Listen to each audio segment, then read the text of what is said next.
গদাধরের বয়স তখন মাত্র 6টি সাল। গ্রামের আর 5টা সাধারণ ছেলের মতো সেও বন্ধুদের সাথে খেলা করতে বেড়ায়, কিন্তু তার মনটা ছিল অন্যরকম। প্রকৃতির তুচ্ছ জিনিসের মাঝেও সে এক অদ্ভুত ঈশ্বরীয় আনন্দ খুঁজেছিল। একদিন খেলা করতে করতে এমনই এক অলৌকিক ঘটনা ঘটল।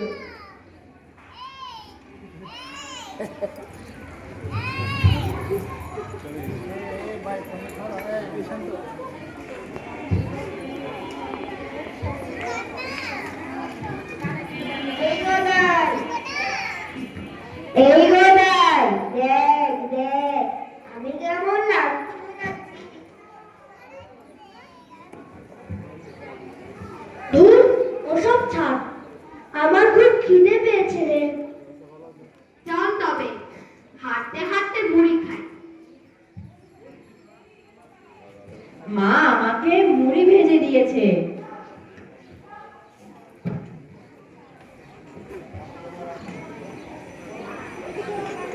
ওরে তোরা দেখ দেখ আকাশের দিকে, কি ঘন কালো মেঘ জমেছে।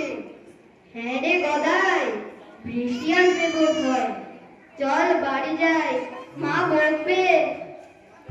দেখ এক ঝাঁক ধবধবে সাদা বক উড়ে যাচ্ছে। মনে হচ্ছে যেন মেঘের গায়ে মা কালীকে কেউ সাদা ফুলের মালা পরিয়ে দিয়েছে। আহা কি রূপ, কি রূপ! গদাই এক দৃষ্টিতে তাকিয়ে থাকে, তার শরীর কাঁপতে থাকে।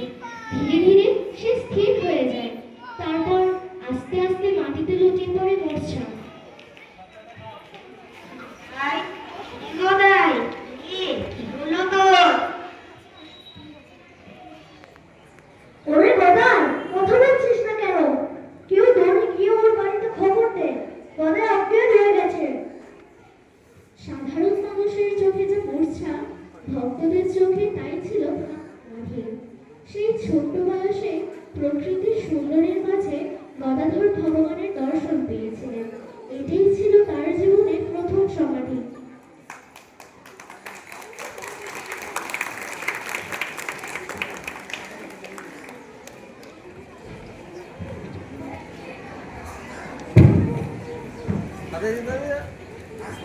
গদাধরের বয়স এখন 8 বছর। গ্রামের মহিলাদের কাছে সে অতি আদরে। আজ আনুর গ্রামে বিশালাক্ষী দেবীর পূজা দিতে যাচ্ছে সকলে। গদাইও তাদের সঙ্গী হয়েছে, কিন্তু পথে যেতে যেতে এক অলৌকিক কাণ্ড ঘটে গেল। কিরে গদাই, চুপচাপ হাঁটছিস যে? তুই তো খুব সুন্দর গাইতে পারিস, একটা গান ধর না বাবা। হ্যাঁ গো, দেবীর নাম শুনলে আমার মনটা কেমন জানি করে। মা কি আমাদের জন্য প্রতীক্ষা করছেন? নিশ্চয়ই করছেন, ইনি তো জগতের মা।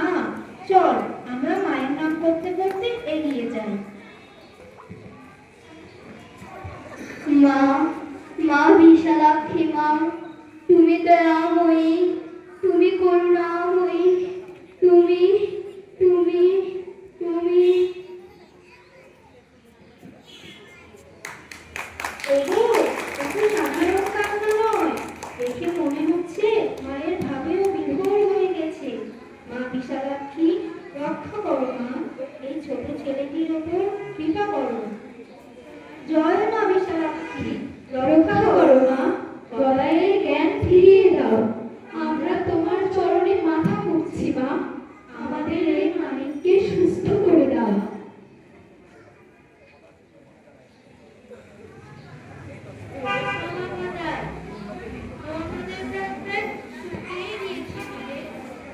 কি হয়েছিল?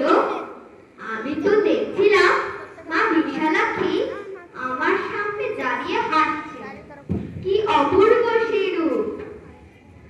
মা বিশালাক্ষীর কৃপায় গদাধর আবার স্বাভাবিক হলো, কিন্তু মহিলারা বুঝে নিলেন এই গদাই কোনো সাধারণ বালক নয়, এর মধ্যে স্বয়ং ভগবান বাস করে।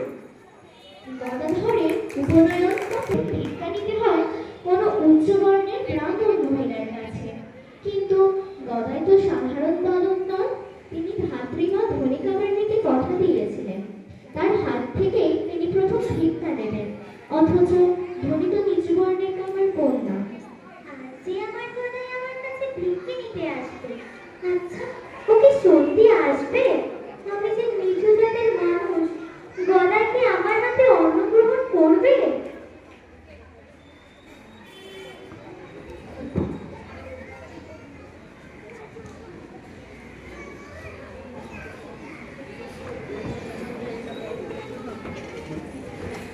মা, তুমি অমর করে দাঁড়িয়ে আছো কেন? এই দেখো, তোমার গদাই ভিক্ষা নিতে এসেছে। ভিক্ষা দাও মা। না বাপ, তুই ব্রাহ্মণের ছেলে, আমার হাত থেকে ভিক্ষে নিলে সমাজ তোকে ছি ছি করবে। তোর জান যাবে বাপ, আমি যে সামান্য কামাননি। যে জাত মানুষকে মানুষের থেকে দূরে সরিয়ে দেয়, সে জাত দিয়ে আমি কি করব? তুমি ভিক্ষা না দিলে আমি পড়তেই পড়বো না।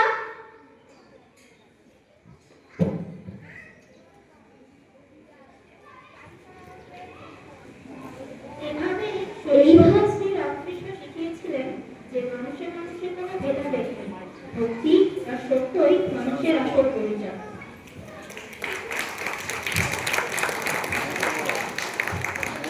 মা, তুই কি সত্যি আছিস নাকি এসব কেবলই কল্পনা? দিনের পর দিন যায়, মা দেখা দেন না, যন্ত্রণে বুক ফেটে যাচ্ছে তার।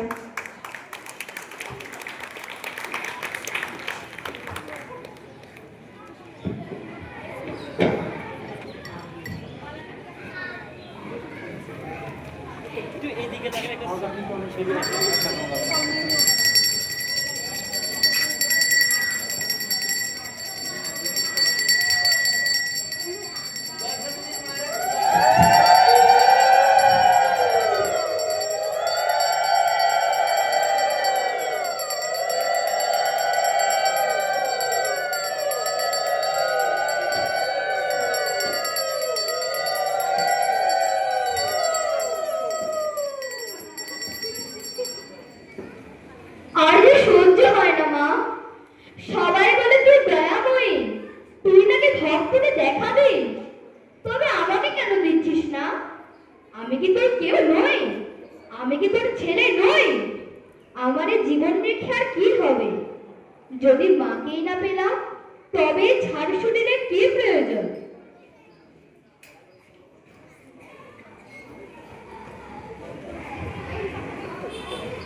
ঠাকুর দ্রুত বেগে খাড়াটির দিকে ছুটে যান এবং সেটি হাতে নিতে উদ্যত হন।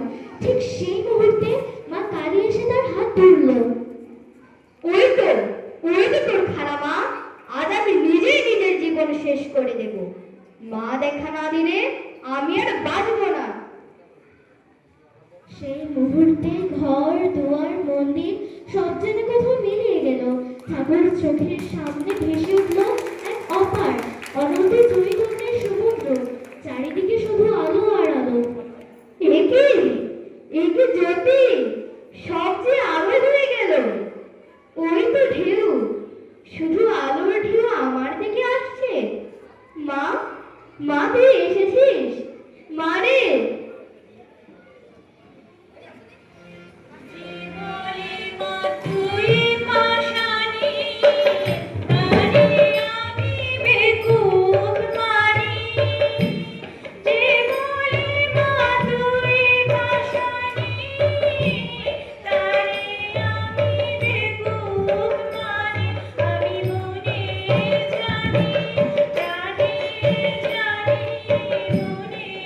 জানি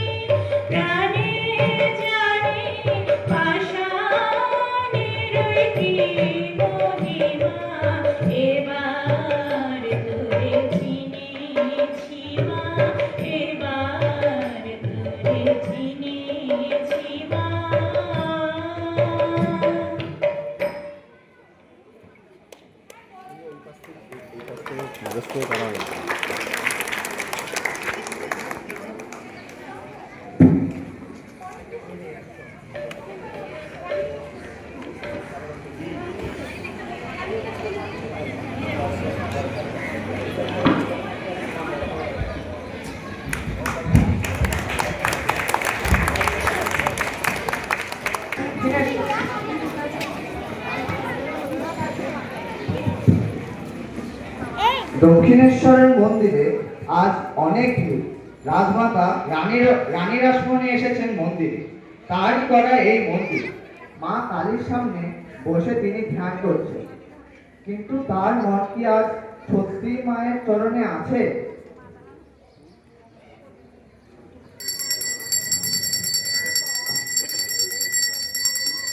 জমিদারি রক্ষা করতে হলে ওই মামলাটা জিততেই হবে। ওকে কি যেন বললে? আচ্ছা, কত টাকা লাগবে? ওই মুকুটতলা, ওই পাশের জমিটা কি হাতছাড়া হয়ে যাবে?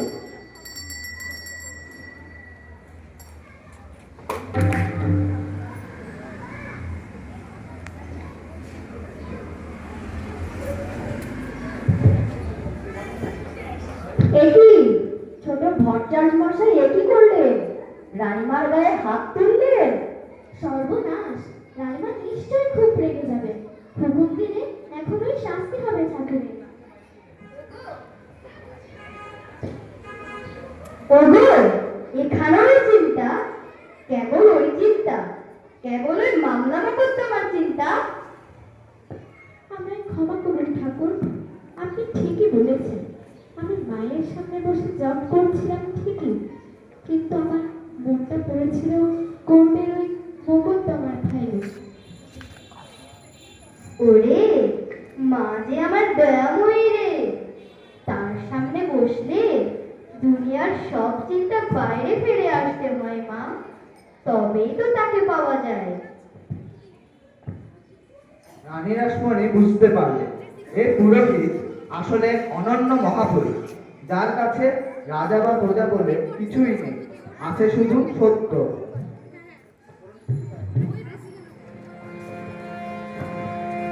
অনিত্য ধনের আশে ভ্রমিতেছ দেশে দেশে। অনিত্য ধনের আশে ভ্রমিতেছ দেশে দেশে। কত ঘরে চিন্তা মনে নিধে দেখিস না রে বসে বসে। কত ঘরে চিন্তা মনে নিধে দেখিস না রে বসে বসে। তুই কাঙালি কিসে ও মন, তুই কাঙালি কিসে?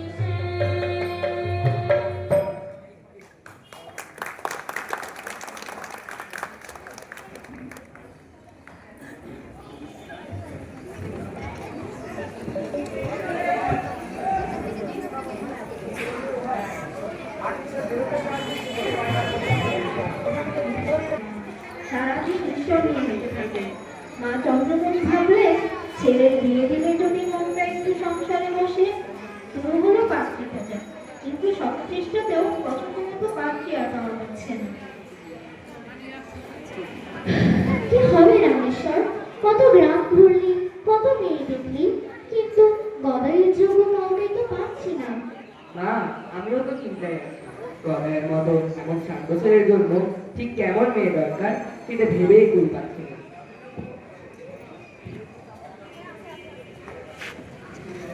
তোমরা বৃথা কেন চিন্তা করছো গো? সব তো ঠিক করাই আছে। যেখানে সেখানে কেন খুঁজছো? তোমরা যাও জয়রামবাটি গ্রামে। সেখানে শ্রী রামচন্দ্র মুখুজ্জে বাড়ি থেকে 5 বছরের কন্যা আছে। সে কুটো বাঁধা হয়ে আছে গো। যাও খোঁজ করো, সে কন্যাটি আমার জন্য নির্দিষ্ট হয়ে আছে।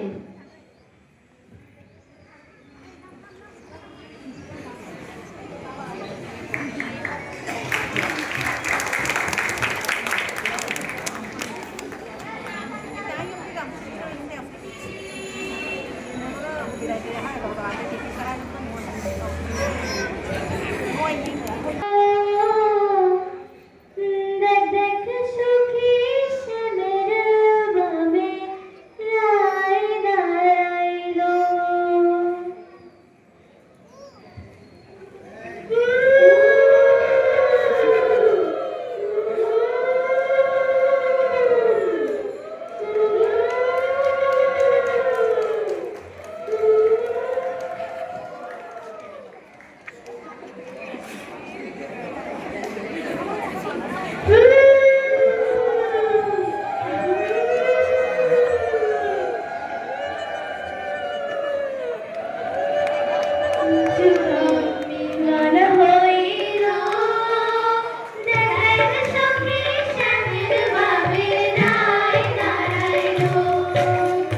যুগল মিলন হইল এক সখী শ্যামের ভাবে প্রায় দাঁড়াইল ওরে কানুকে পাইয়া রায় আনন্দেতে ভাসিল কানুকে পাইয়া রায় আনন্দেতে ভাসিল দেখ দেখ সখী শ্যামের ভাবে প্রায় দাঁড়াইল যুগল মিলন হইল দেখ দেখ সখী শ্যামের ভাবে প্রায় দাঁড়াইল যুগল মিলন হইল দেখ দেখ সখী শ্যামের ভাবে প্রায় দাঁড়াইল।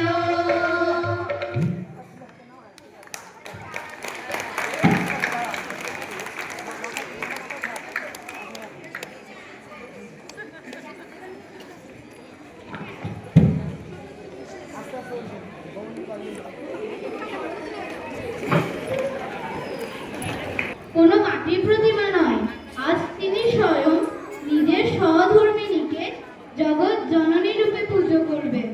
এই সেই ঐতিহাসিক মুহূর্ত যেখানে ত্যাগ আর পবিত্রতার এক চরম পরাকাষ্ঠা আমরা দেখতে পাব।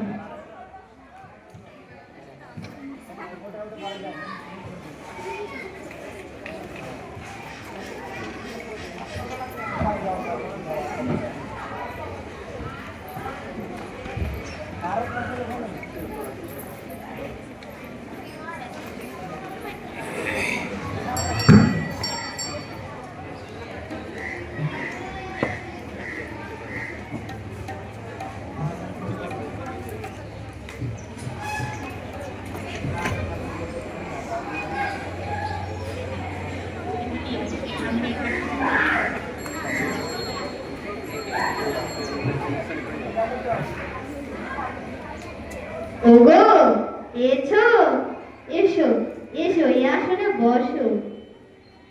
আজ তুমি কেবল স্ত্রী নও গো, আজ তুমি স্বয়ং ত্রিভুবন জননী জগৎ জননী স্বয়ং জগদম্বা গো।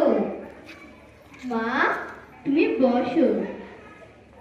হে বালে, হে সর্বশক্তির অধীশ্বরী, সিদ্ধিদার উন্মুক্ত করো মা। ইহার শরীর ও মনকে পবিত্র করিয়া ইহাতে অধিষ্ঠিত হইয়া সর্বকল্যাণ সাধন করো।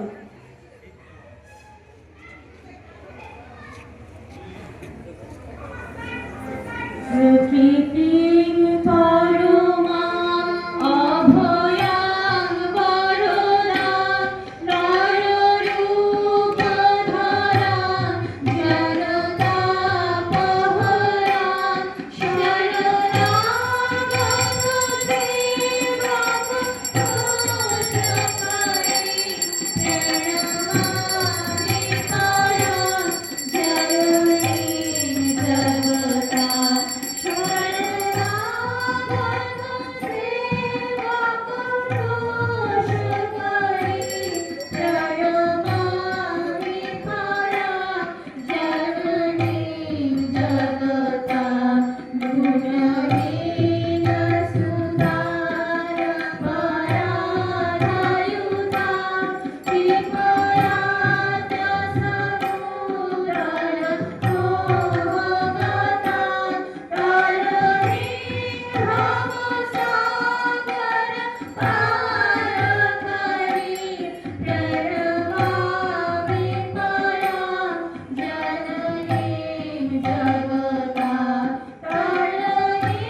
শিখাময়ীं प्रसन्नवदनां देवीं द्विभुजां स्थिरलोचनाम् आलुलायितकेशर्धं वक्षस्थलविमण्डितं श्वेतवस्त्रावृतां धवलं हेमालङ्कारभूषितं शकर्णस्थहस्तं च ज्ञानभक्तिप्रदायिनीं शुभ्रां ज्योतिर्मयीं जीवपाप सन्तापहारिणीम्।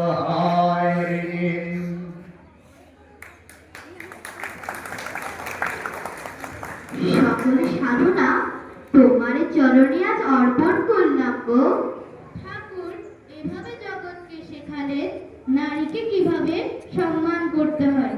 শ্রী রামকৃষ্ণের জীবনের এই ঘটনাটি আধ্যাত্মিক জগতের এক বিস্ময় আর আমাদের সবার জন্য এক পরম শিক্ষণীয়।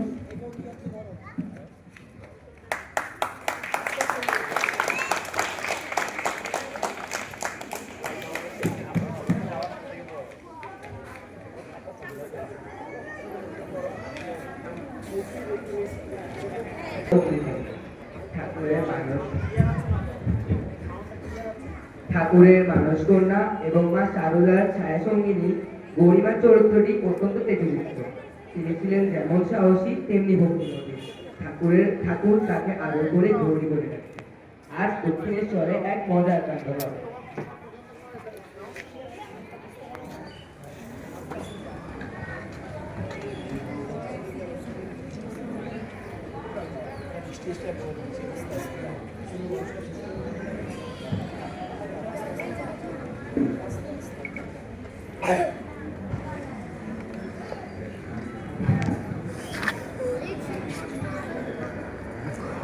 ওরে ঘড়ি, তুই তো জঙ্গল উজাড় করে ফুল তুলে এনেছিস। তা এত ফুল দিয়ে কার পুজো করবি? কার পুজো আবার? আমার শ্রী দামোদরের পুজো করব। আমার ঠাকুরকে আজ ফুলে ভেঙে দেব।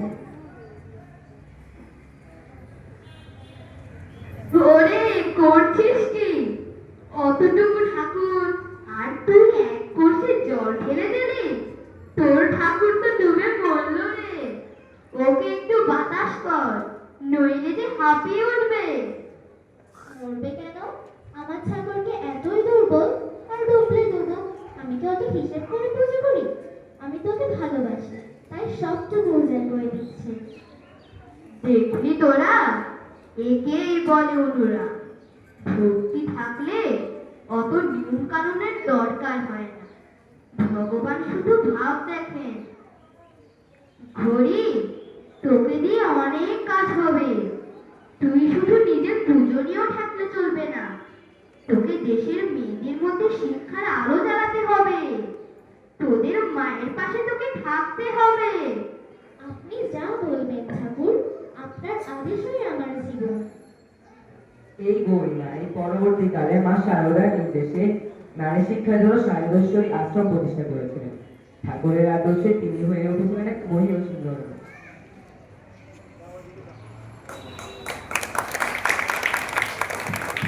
মনে যে তখনও যুবক।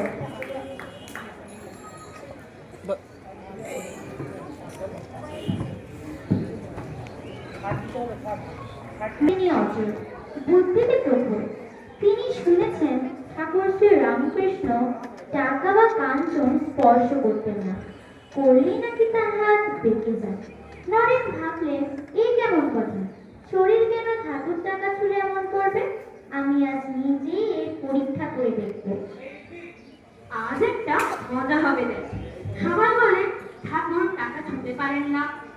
আমি আজ ওর বিছানার চাদরের নিচে একটা রূপোর টাকা লুকিয়ে রাখবো। দেখি উনি এসে বসলে কি হয়।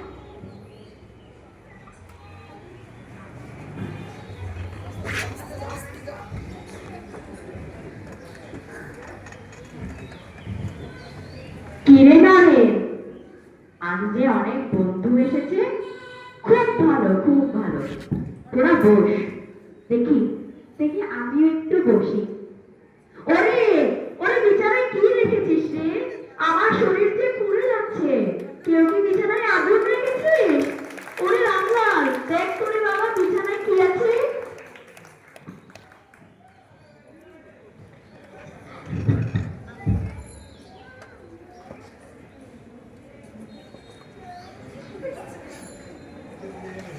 আমায় ক্ষমা করুন ঠাকুর, আমি আপনাকে পরীক্ষা করতে চেয়েছিলাম। ওরে পাগল, পরীক্ষা করবি না তো কি এমনি এমনি বিশ্বাস করবি? সাধুকে দিনে পরখ করবি, রাতে পরখ করবি, তবেই তো বিশ্বাস করবি। কিন্তু জানবি মন যার ঈশ্বরের চরণে স্থির হয়ে গেছে, তার শরীরে টাকা বা করি বিষের মতো লাগে রে, বিষের মতো।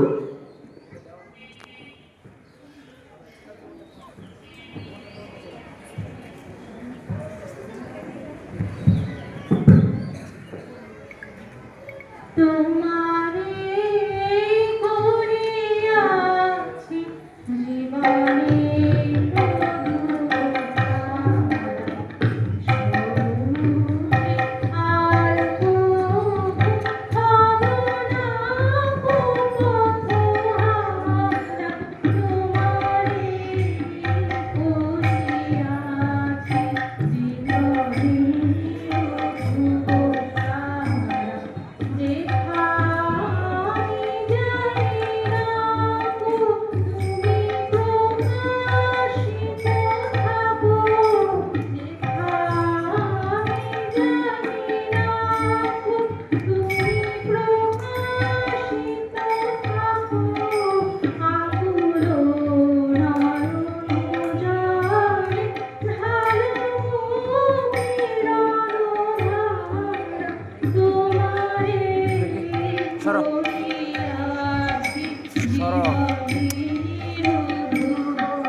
নরেন সেদিন বুঝলেন ঠাকুরের এই ত্যাগ কোনো ভণ্ডামি নয়, এ হলো তার হার মর্যার শক্তি।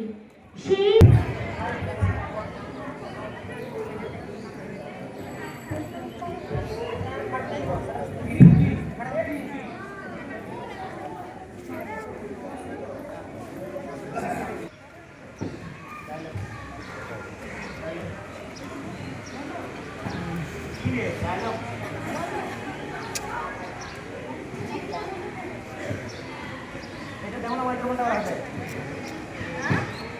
দক্ষিণেশ্বর থেকে পরমেশ্বর দেব আপনার সঙ্গে দেখা করতে আসছে।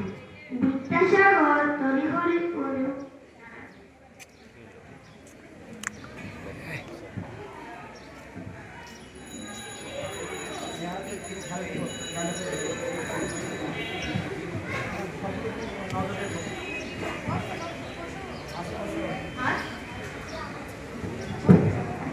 আর সাগরে এসে ফেললেন গো। এতদিন খাল, বিল, নদী দেখেছি, এবার সাগরে দেখছি। তবে নোনা জল খানিকটা নিয়ে যান। না গো, নোনা জল কেন? তুমি তো অবিদ্যার সাগর নও, তুমি যে বিদ্যার সাগর, তুমি ক্ষীর সমুদ্র। তা বলতে পারেন বটে, কিন্তু কিন্তু লোকে আমাকে যে চোখে দেখে, আপনি বোধহয় আমাকে অন্য চোখে দেখছেন। তুমি তো শুকনো পণ্ডিত নও, তোমার ভেতরে দয়া আছে। পরের দুঃখ দেখে তোমার প্রাণ কাঁদে, তাই তো তোমার ভেতরে ভগবানের আলো বেশি। ওগো, শুধু বই পড়ে কি হবে? যে হাত দিলে হাত তেল তেলে হয়, কিন্তু নাম শুনলে কি হয়? তেমনি শুধু ঈশ্বর নাম করলে হয় না, তাকে অনুভব করতে হয়।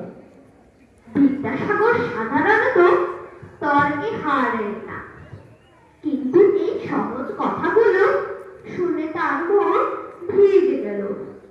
বিদ্যাসাগরের যুক্তিবাদ আর শ্রীরামকৃষ্ণের ভক্তিবাদ যেন আজ একই ভবনায় এসে মিশল।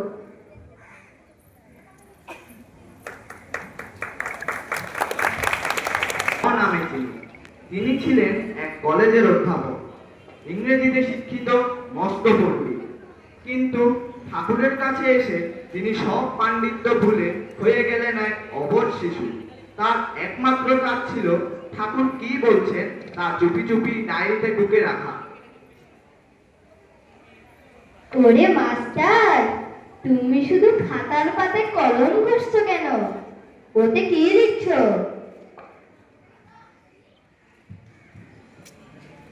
আজ্ঞা ঠাকুর, আপনি যা বলছেন তা বড় অমূল্য। আমি ভয় পাচ্ছি, পাছে আমি এক বর্ণ ভুলে যাই। তাই আমার এই ডায়েরিতে আপনার কথাগুলো ধরে রাখার চেষ্টা করছি। আরে লিখে কি হবে? আগে তো হৃদয়ে লিখতে হয়। আগে মা কালীকে মনের খাতায় আঁকো, তারপর ডায়েরিতে। আচ্ছা বলো তো, ঈশ্বরে বিশ্বাস বেশি ভালো নাকি তাকে জানা বেশি ভালো? আজ্ঞা, বিশ্বাসই তো আগে। বিশ্বাস না থাকলে তো তাকে পাওয়া যায় না। ঠিক বলেছি, বিশ্বাসই তো সব। শুনলি তোরা মাস্টার কি বলেছে? বিশ্বাসে মিলাই বস্তু, তর্কে বহুদূর। কিন্তু মাস্টার, তুমি যখন লিখছই তখন একটা কাজ করো, এই কথাগুলো মানুষের কাছে পৌঁছে দিও। লোকে যেন জানতে পারে ঈশ্বরকে পাওয়া কোনো কঠিন কাজ নয়, শুধু ডাকার মতো ডাকতে হয়। আপনার আশীর্বাদ থাকলে আমি নিশ্চয়ই পারবো ঠাকুর। আপনার প্রতিটি কথা আমি জগতের মানুষের জন্য সঞ্চয় করে রাখবো। এইভাবে মহেন্দ্রনাথ গুপ্তের ডায়েরি থেকেই জন্ম নিল শ্রী শ্রী রামকৃষ্ণের কথামৃত। তিনি নিজের নাম প্রকাশ করলেন না, কেবল ন হিসেবে নিজেকে লুকিয়ে রেখে ঠাকুরকে বিশ্বের সামনে প্রকাশ করে দিলেন। মায়া পাশ বন্ধন সবুজা বন্ধন, মায়া পাশ বন্ধন সবুজা বন্ধন, তব বাণী দিল চির শান্তি বাণী, তব বাণী দিল চির শান্তি বাণী। জগতের বেদনায় দিলে নব চেতনায়, জগতের বেদনায় দিলে নব চেতনায়, পরমানন্দ তুমি দিশারি, পরমানন্দ তুমি দিশারি। রাম কৃষ্ণ তোমায় প্রণাম করি, রানী রূপে রূপিয়া সুরতি করি। রাম কৃষ্ণ তোমায় প্রণাম করি, রাম কৃষ্ণ তোমায় প্রণাম করি, রাম কৃষ্ণ তোমায় প্রণাম করি।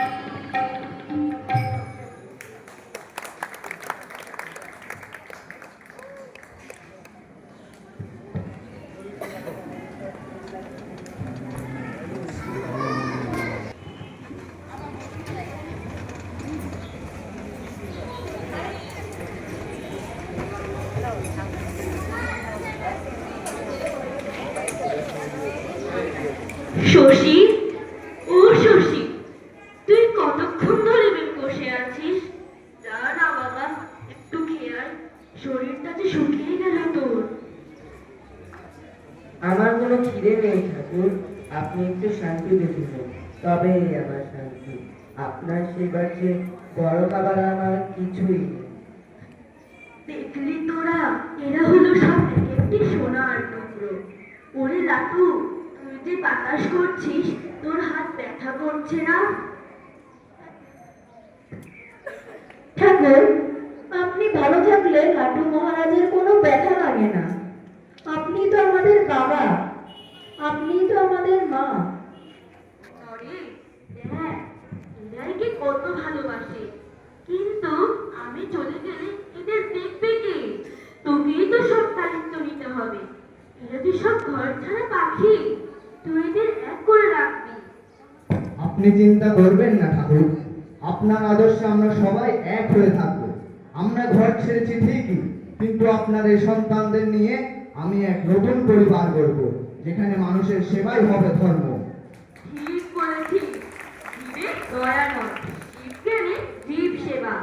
মানুষকে তুচ্ছ করিস না, মানুষের ভেতরে ভগবানকে খুঁজে দেখি। এই ষোড়শী সন্তানরাই পরবর্তীকালে শ্রীরামকৃষ্ণ মঠ ও মিশন গড়ে তুলেছিলেন।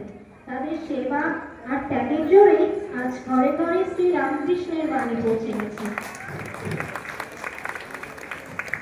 মানুষকে চেতনার মুক্তি ফিরিয়ে দেবেন।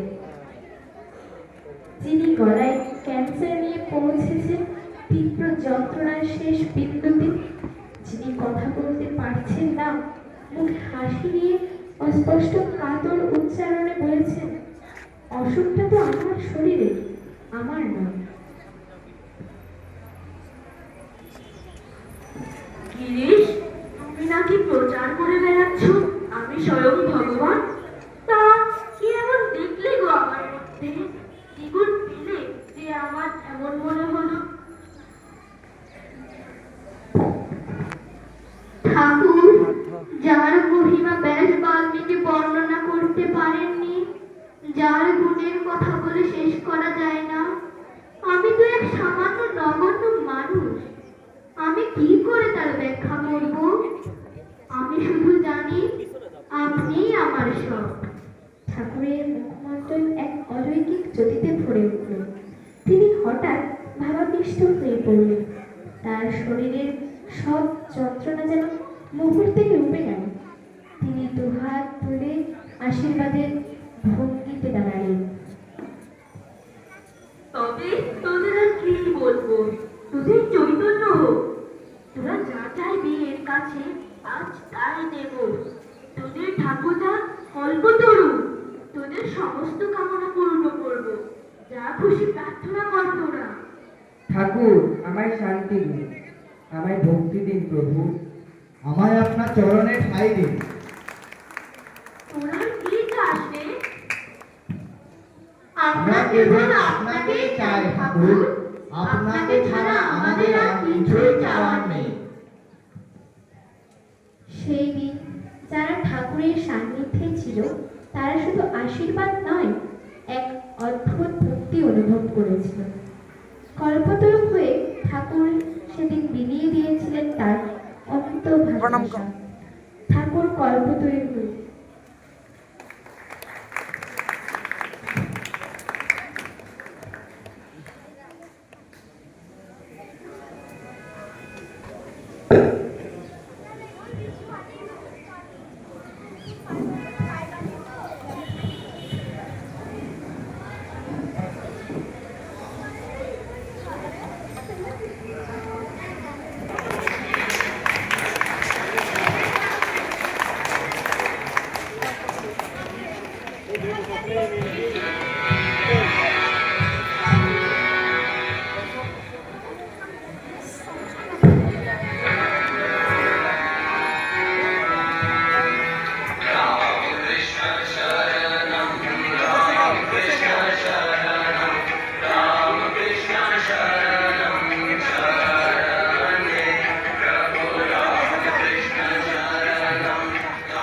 Krishna Sharanam, Ram Krishna Sharanam.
বসে যাও, একদম বসে যাও।